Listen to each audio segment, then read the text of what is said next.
Dans cette vidéo, on va voir comment se passe le CPIA, qui est le simulateur des sélections EOPAN. Le CPIA est passé pendant la semaine de sélection à Toulon en même temps que les tests psychotechniques. L'objectif de ce simulateur, c'est de tester les capacités au pilotage et à la dissociation d'attention des candidats. C'est l'épreuve la plus importante de la semaine de sélection à Toulon avec l'entretien psychologique final. Et le résultat du CPIA impactera fortement la décision de la commission quand il faudra choisir qui intègre la sélection en vol ou pas. On va maintenant parler de l'épreuve du CPIA en elle-même. Le CPIA est un simulateur de vol monté sur vérin dans lequel vous n'avez aucune vision extérieure. Vous devez donc uniquement piloter aux instruments. Pendant l'installation à bord, on vous place un capteur de fréquence cardiaque ainsi qu'un casque audio pour pouvoir communiquer avec l'opérateur du simulateur une fois que la cabine est fermée. Pour le pilotage, vous aurez accès à un manche situé entre vos jambes et à une manette de gaz située au niveau de votre main gauche.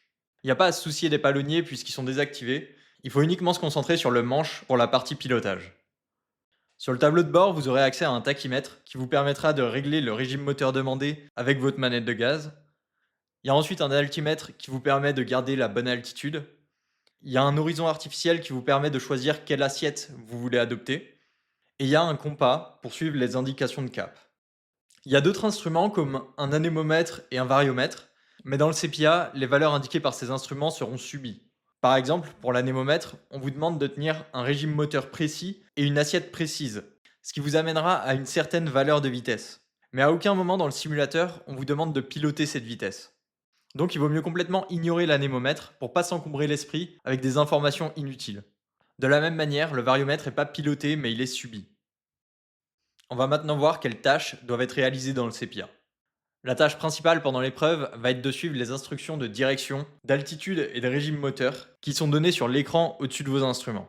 Le plus important pendant l'épreuve, c'est vraiment d'avoir un pilotage le plus précis possible. Quand l'écran vous indique que vous devez être à 3000 pieds, il ne faut pas se dire que si vous êtes à 2900 pieds, c'est presque pareil. Non, il faut vraiment chercher à être précis. Se mettre à 3000 pieds et chercher à ne plus bouger jusqu'à la prochaine instruction. Au niveau de la manette de gaz, c'est la même idée. Dans chaque phase de test, vous aurez 3 positions possibles.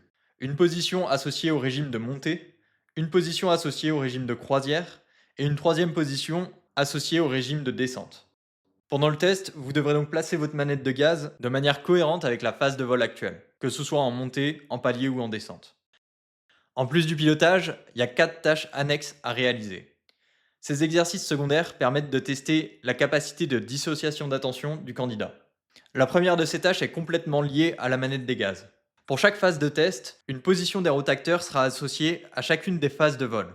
Par exemple, 54 en descente, NN en palier et 98 en montée.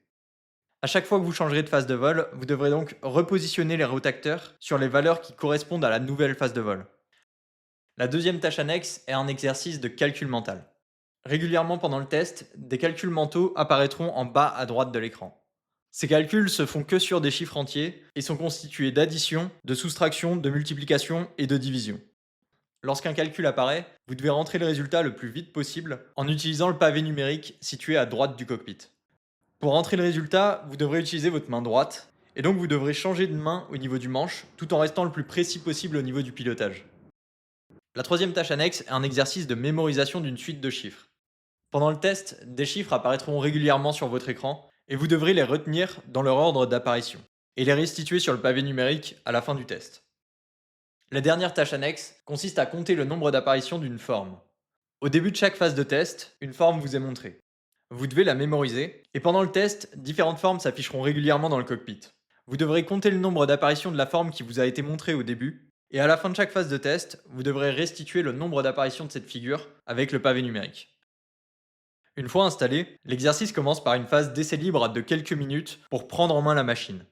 Cette phase n'est pas notée et permet de tester la sensibilité du joystick et le comportement de la machine. Une fois la phase d'essai libre terminée, on passe à la première phase de test. Pendant cette première phase, les axes de roulis et de tangage sont bloqués tour à tour. Pendant les 5 premières minutes, vous devez seulement vous concentrer sur le contrôle de l'axe de tangage avec l'axe de roulis bloqué. Et pendant les 5 minutes d'après, vous devez seulement vous concentrer sur l'axe de roulis avec l'axe de tangage qui sera bloqué. Dès cette première phase de test, tous les éléments de dissociation d'attention sont présents. Il faut donc rentrer dans le test dès le début et profiter du fait que le pilotage est facilité dans la première phase de test pour prendre en main toutes les tâches de dissociation d'attention. À partir de la deuxième phase de test, vous contrôlez les axes de roulis et de tangage en même temps.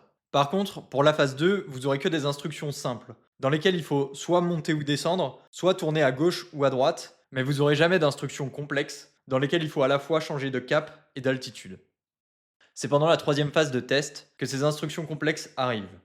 Pendant cette phase, les éléments de dissociation d'attention restent assez faciles à gérer. Ils apparaissent la plupart du temps les uns après les autres, et ça permet de les traiter en continu sans se retrouver submergés. Pendant la quatrième phase de test, rien ne change par rapport à la troisième phase, mais tout va être plus compliqué. Les instructions de vol s'enchaînent plus rapidement, et les éléments de dissociation apparaissent parfois tous en même temps pour essayer de surcharger le candidat. Au final, le CPA, c'est une épreuve plutôt longue, avec chaque phase qui dure à peu près une dizaine de minutes. On arrive à environ 40 minutes passées dans la cabine. Il faut donc avoir de l'endurance et surtout ne rien lâcher. C'est pas grave de faire quelques erreurs, mais il faut être capable de se ressaisir très rapidement. Surtout dans les dernières phases de test, où l'objectif est vraiment d'aller chercher les limites du candidat. La présentation du CPA est terminée. Si vous voulez vous préparer au CPA, on a créé un entraînement qui se rapproche le plus possible de l'épreuve passée à Toulon. Pour l'utiliser, par contre, vous avez besoin de Flight Simulator et d'un joystick. Cet entraînement fait partie de notre préparation aux sélections et au PAN. Cliquez sur le premier lien en description pour voir cette préparation plus en détail. Si vous voulez en apprendre plus sur les autres épreuves des sélections et au PAN, j'ai créé une playlist qui regroupe toutes les vidéos qui concernent les EOPAN. Bonne préparation et bon vol.